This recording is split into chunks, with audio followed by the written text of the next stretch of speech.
Sebelum melanjutkan, jangan lupa subscribe dulu, terima kasih. Bab 143 tinggalkan beberapa orang hidup. Mendengar kata-kata itu, lelaki paruh baya itu memiringkan kepalanya ke belakang dan tertawa, hahaha. Sungguh lelucon. Kau pikir kau akan mampu menahanku di sini? Kau terlalu naif. Tatapannya tertuju padanya dengan jahat, wajahnya dipenuhi dengan ekspresi kejam saat dia mencabut pedang di pinggangnya dengan satu tangan dan berkata dengan sinis, melarikan diri. Hanya dirimu sendiri tidak akan cukup untuk membuatku takut dan melarikan diri. Sebaliknya, kali ini kamu tidak akan seberuntung itu. Adik kecil, aku di sini untuk membantu. Mengikuti jejak tanda-tanda rahasia yang ditinggalkan Feng Jiu, Guan Xilin mengejar mereka dan melompat berdiri di atas dinding keliling untuk menatap orang-orang di bawah di halaman. Setelah mempertimbangkan situasi sejenak, dia kemudian berkata, kau urus yang tua itu di sana dan serahkan sisanya padaku. Saat suaranya jatuh, dia melompat dari dinding dan dengan jentikan pedangnya, energi pedang yang jahat segera melesat ke arah pria berjubah hitam di dalam halaman. Melihat Guan Xilin telah menyusul mereka, ujung bibirnya di balik kerudungnya melengkung ke atas dan tidak lupa mengingatkannya. Dia berkata, kakak, kali ini, ingatlah untuk meninggalkan beberapa dari mereka hidup-hidup untukku. Jangan bunuh mereka semua. Tidak masalah. Guan Xilin melemparkan jawabannya ke arah Feng Jiu, suaranya dipenuhi dengan nafsu bertempur. Pedang yang tergenggam di tangannya awalnya diarahkan ke tenggorokan pria berjubah belakang itu tetapi dia mengubah lintasannya ketika mendengar kata-kata Feng Jiu dan mengarahkannya untuk menyerang tubuh pria itu. Dia berani mengejarku sampai ke sini. Saudara-saudaraku, bunuh dia. Pria berjubah hitam itu melihat Guan Xilin menyerbu ke arahnya sambil memegang pedang di tangannya dan ia langsung berteriak keras. Orang-orang di sekitarnya segera menyadari bahwa 8 pedang panjang dengan cepat membentuk lingkaran di sekitar Guan Xilin, menjebaknya di tengah dengan ujung pedang mereka yang semuanya mengarah lurus ke arahnya. Energi mistis dalam tubuh para lelaki berjubah hitam itu melonjak, nafsu haus darah mereka yang kuat menyesakkan, saat energi pedang melesat keluar dari ujung pedang mereka, bersiul keras di udara di dalam halaman.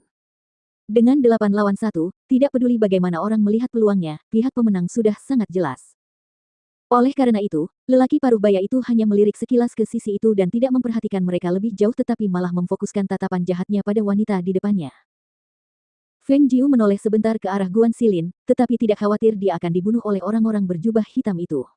Lagi pula, semua yang telah dia lalui tidak sia-sia.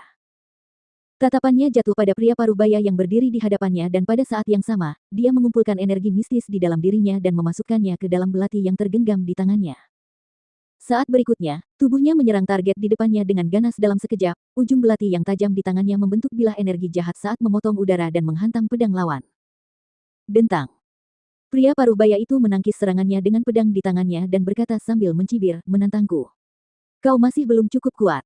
Dia mengerahkan kekuatannya dan mengarahkan pedang di tangannya untuk menebasnya. Swus, ha, plus wus, ha, plus. Feng Jiu membalikkan tubuhnya ke samping dan melangkah maju pada saat yang sama, belati di tangannya mengayun menembus kerah baju pria itu dan menancap ke dalam daging di bawahnya, dan aroma darah segera tercium di udara. Dia mendengarnya menggerutu sekali dan pedangnya menebasnya. Dia menangkisnya dengan belatinya dan mengangkat kakinya untuk menendang. Saat matanya dipenuhi dengan keheranan, sebuah kaki yang dipenuhi dengan kekuatan mistis mendarat di dadanya yang dengan ganas membuatnya melayang. Aduh! Saat dia mengerang dan tubuhnya terjatuh ke belakang, dia merasakan darah di dadanya melonjak dan mengalir deras ke tenggorokannya, lalu menyembur keluar dari mulutnya. Pukul. Ketika dia menenangkan diri dan mengangkat matanya untuk melihat ke atas, matanya dipenuhi dengan keterkejutan dan ketidakpercayaan saat dia menatap gadis yang melakukan serangan kejam seperti itu sebelum dia bertanya dengan suara tidak yakin, apakah kamu benar-benar Feng Qingge? Jika dia adalah Feng Qingge, bagaimana mungkin dia bisa memperoleh keterampilan seperti itu hanya dalam beberapa bulan? Jika dia bukan Feng Qingge, bagaimana mungkin tubuh dan tingkah lakunya begitu mirip? Mungkinkah dia tidak sengaja bertemu dalam beberapa bulan terakhir ini? Ketika pikiran itu muncul dalam benaknya, matanya bersinar terang.